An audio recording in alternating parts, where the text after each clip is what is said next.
Hello friends, હું છું doctor Sejal Chaudhary, gynaecologist and laparoscopic surgeon practising since last 10 years. આજના આ વિડીયોમાં આપણે અહીં જોઈશું કે પ્રેગ્નન્સી ટેસ્ટ ક્યારે કરવો જોઈએ.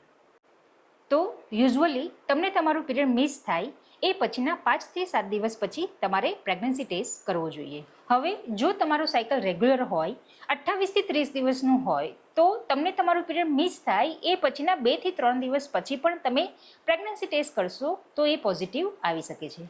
હવે આપણે આજે પ્રેગ્નન્સી ટેસ્ટ કરીએ છીએ તે યુરિનમાં પ્રેગ્નન્સી ટેસ્ટ કરીએ છીએ. યુરિનમાં બીટા એસસીજી હોર્મોન ડિટેક્ટ થાય છે. પ્રેગ્નન્સી દરમિયાન આપણા શરીરમાં બીટા એસસીજી હોર્મોન સિક્રેટ થાય છે. આ જે બીટા એસસીજી હોર્મોન છે એ સૌપ્રથમ બ્લડમાં આવે છે અને એના પછી એ યુરિનમાં આવે છે. એટલે જ તો તમારી પ્રેગ્નન્સી અમુક ઇનફ દિવસની થાય કે જેથી કરીને બીટા એસસીજી હોર્મોનનું લેવલ ઇનફ પ્રમાણમાં યુરિનમાં આવી શકે. એના પછી જ તમારી યુરિન પ્રેગ્નન્સી ટેસ્ટ પોઝિટિવ આવશે. પ્રેગ્નન્સી ટેસ્ટ તમે ખૂબ જ જલ્દી કરો તો તે સમયે શરીરમાં બીટા એસસીજીનું હોર્મોનનું લેવલ એટલું ઇનફ નથી હોતું કે એ યુરિનમાં ડિટેક્ટ થાય, તો તે સમયે યુરિન પ્રેગ્નન્સી ટેસ્ટ નેગેટિવ આવી શકે છે.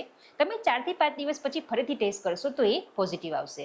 હવે જો તમારું સાયકલ ઇરેગ્યુલર હોય, 35 થી 40 દિવસનું હોય, તો 35 કે 40 દિવસ પછી જે તારીખે તમને તમારું પીરિયડ આવવું જોઈએ એ નથી આવેલ, તો એના 7 દિવસ થઈ જાય એ પછી તમારે પ્રેગ્નન્સી ટેસ્ટ કરવો જોઈએ.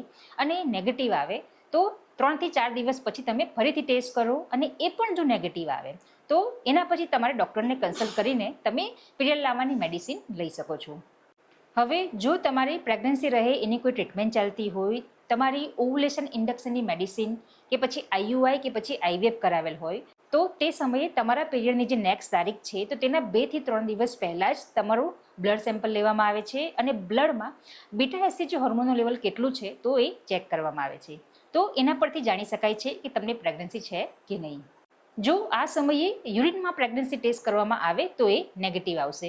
તો એટલે જ તમારું બ્લડ સેમ્પલ લેવામાં આવે છે અને બ્લડમાં બીટા એસસીજી હોર્મોનનું લેવલ કેટલું છે તો એ ચેક કરવામાં આવે છે.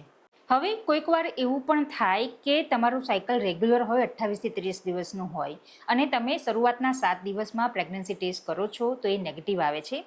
4 થી 5 દિવસ પછી તમે ફરીથી ટેસ્ટ કરો તો એ પોઝિટિવ આવે છે. તો આવી કન્ડિશનમાં એવું થઈ શકે કે તમારું જે ઓવ્યુલેશન છે એ ડિલે થયેલું હોય. તમારું જે ઓવ્યુલેશન છે એ 14માં 15માં દિવસની જગ્યાએ 22માં 23માં દિવસે થયેલું હોય તો પ્રેગ્નન્સી પાછળના દિવસોમાં રહી શકે. તો એ સમયે શરૂઆતના દિવસોમાં પ્રેગ્નન્સી ટેસ્ટ નેગેટિવ આવશે, પરંતુ 4 થી 5 દિવસ પછી તમે ફરીથી ટેસ્ટ કરશો તો એ પોઝિટિવ આવશે. કોઈક વાર સ્ટ્રેસને કારણે તમને પૂરેપૂરી ઊંઘ ના આવેલી હોય કે પછી ઓફિસનું વર્કલોડ હોય, તમારું કોઈ ડાયટ ચેન્જ થયું હોય તો તેવા સંજોગોમાં ઓવ્યુલેશન ડિલે થઈ શકે છે. શોર્ટમાં કહું તો તમારે તમારો પ્રેગ્નન્સી ટેસ્ટ તમને તમારું પીરિયડ મિસ થાય એના 5 થી 7 દિવસ પછી કરવો જોઈએ. એ જો નેગેટિવ આવે તો 3 થી 4 દિવસ પછી ફરીથી ટેસ્ટ કરો અને એ પણ જો નેગેટિવ આવે તો તમે ડૉક્ટરને કન્સલ્ટ કરીને પીરિયડ લાવવાની મેડિસિન લઈ શકો છો. ફ્રેન્ડ્સ, જો તમને આ વિડીયો પસંદ આવેલો હોય અને હેલ્પફુલ લાગેલો હોય તો જરૂરથી એને લાઇક કરો અને શેર કરો. અને જો તમે આ ચેનલ પર નવા હોય તો બીજી ઘણી બધી હેલ્થ રિલેટેડ માહિતી માટે ચેનલને સબસ્ક્રાઇબ કરવાનું ભૂલશો નહીં.